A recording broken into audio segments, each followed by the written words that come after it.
하나님 아버지, 오늘 제가 하나님의 말씀을 읽고 묵상할 때 필요한 영의 양식을 주시기 위해 성령님께서 이 시간에 함께해 주시길 간구합니다. 예수님 이름으로 기도합니다. 아멘. 오늘 우리에게 주시는 하나님의 말씀입니다. 여호와께서 모세에게 이르시되 내가 예굽으로 돌아가거든 내가 내 손에 준 이적을 바로 앞에서 다 행하라. 그러나 내가 그의 마음을 완악하게 한즉 그가 백성을 보내주지 아니하리니 너는 바로에게 이르기를 여호와의 말씀에 이스라엘은 내 아들 내 장자라. 내가 내게 이르기를 내 아들을 보내주어 나를 섬기게 하라 하여도 내가 보내주기를 거절하니 내가 내 아들 내 장자를 죽이리라 하셨다 하라 하시니라. 모세가 길을 가다가 숙소에 있을 때 여호와께서 그를 만나사 그를 죽이려 하신지라. 십보라가 돌칼을 가져다가 그의 아들의 포피를 베어 그의 발에 갖다 대며 이르되 당신은 참으로 내게 피남편이로다 하니 여호와께서 그를 놓아주시니라. 그때 십보라가 피남편이라 함은 할례 때문이었더라.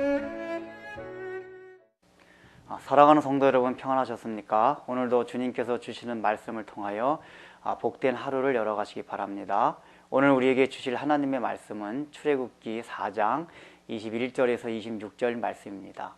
하나님께서는 이제 모세에게 애굽에 들어가서 해야 할 구체적인 내용에 대해서 얘기하고 계십니다. 이제 너가 바로를 만나거든 내가 가르쳐준 이적을 베풀라. 그럼에도 불구하고 바로가 듣지 아니할 것이다. 그런데 그 듣지 않는 이유에 대해서 하나님께서 말씀해 주시는데 뭐라고 하십니까? 내가 바로의 마음을 강팍하게 한즉 그가 듣지 않을 것이라고 얘기를 합니다. 기적을 봐도 듣지 않는다고 합니다. 그렇게 강팍하게 만드신다고 합니다. 그렇다면 우리가 이 문장을 그대로, 이 표현을 그대로 생각한다면은 바로의 마음이 강팍하게 된 원인이 하나님이라고 생각할 수가 있습니다. 그러나 원래 원문의 뜻은 그것이 아닙니다. 강팍하게 되어가는 바로의 마음을 하나님께서 그대로 내버려 두셨다는 것입니다. 하나님께서 그것을 막지 않으시고 제지하지 않으셨다는 얘기입니다. 이것이 우리가 선택과 유기에 있어서 잘 생각해야 될 문제입니다. 어떤 사람은 일부러 하나님이 죄악을 짓게 만들고 그 마음을 강팍하게 만드는 것이 아니라 우리는 다 인격체입니다. 자유의지를 가지고 죄의 길을 선택할 수도 있고 의의 길로 선택할 수도 있습니다.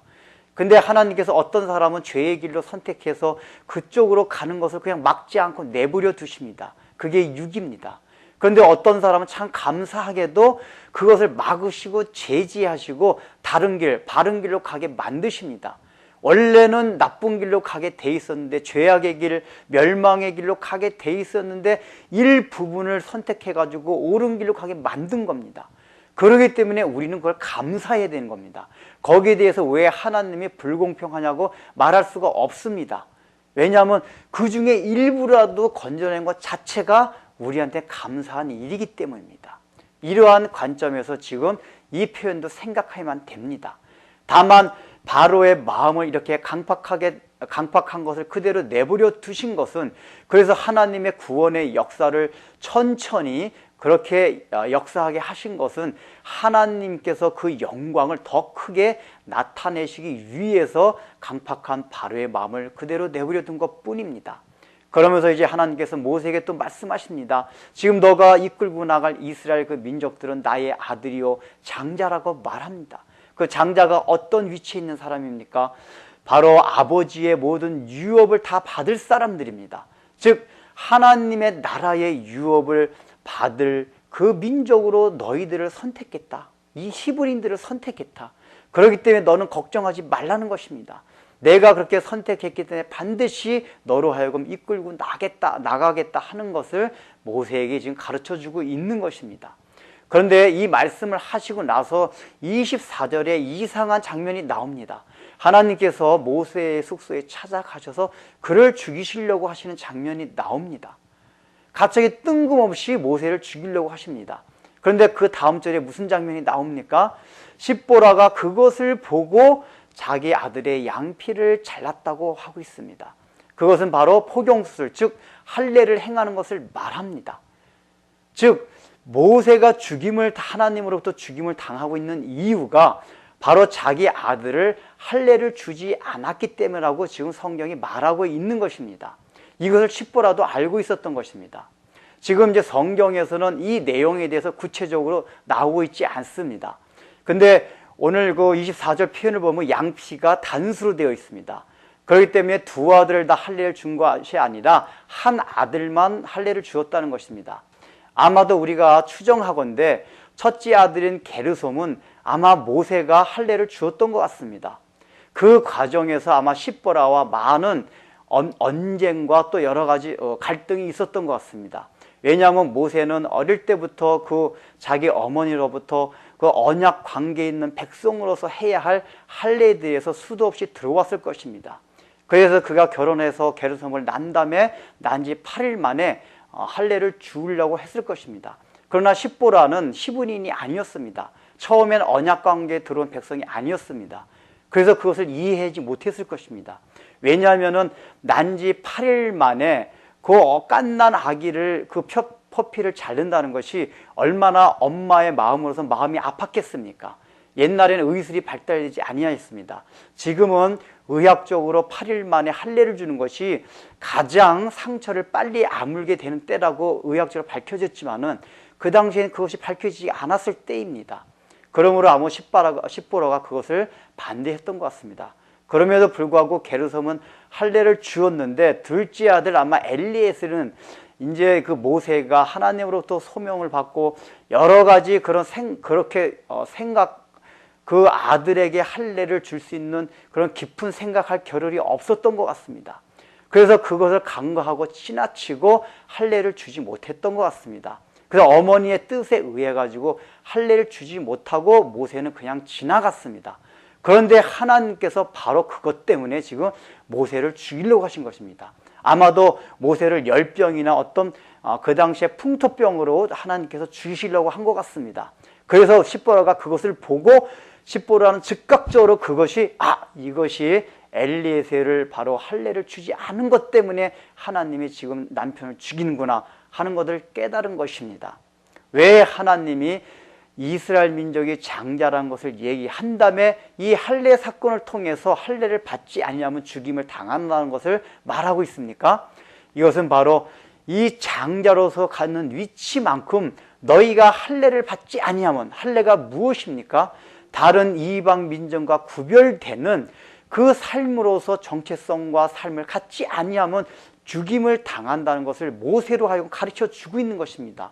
너가 지금 소명을 받아서 나가는 그 일이 언약 백성으로서 언약 백성이 하나님 안으로 그 관계 안에 들어오게 하기 위해서 가는 것이다.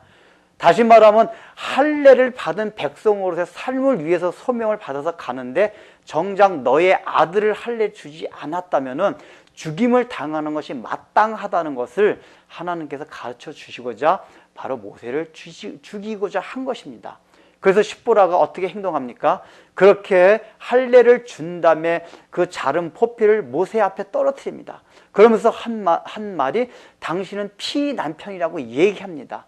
그때 그 남편은 오래된 남편이 아니라 그 단어가 새 신랑을 의미합니다.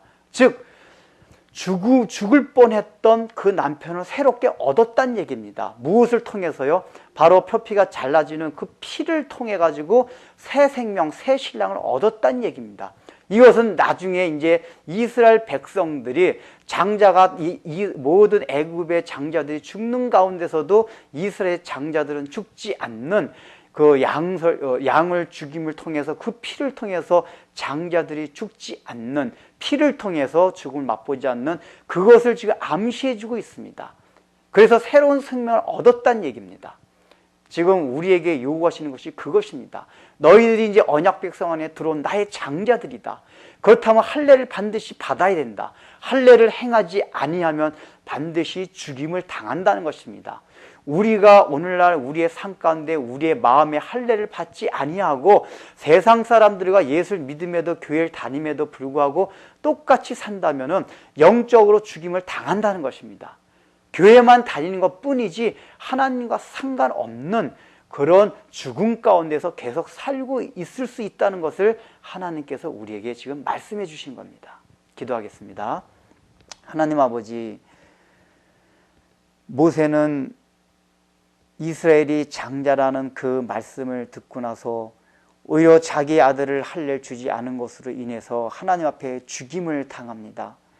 참으로 그것은 장자로 택함을 받고 장자의 위치에 섰으면은 이제 할례 받은 자로서의 삶, 할례를 받지 않는 것이 하나님 앞에 얼마나 가증한 삶이라는 것을 우리에게 보여주고 있습니다. 오늘날 우리가 교회 안에 들어와서 표면적으로는 하나님의 언약 백성 안으로 되어 있지만은 정작 우리의 심령 가운데 할례를 받지 아니할 때 하나님께서 우리의 영을 치시고 죽인다는 것을 늘 마음에 간직하고 그저 표면적으로만 신앙생활하는 것이 아니라 진정으로 우리가 마음의 할례를 받고 세상과 구별된 삶을 살아갈 수 있도록 우리의 마음에 늘 경각심을 일으켜 주옵소서. 예수님의 이름으로 기도드립니다. 아멘.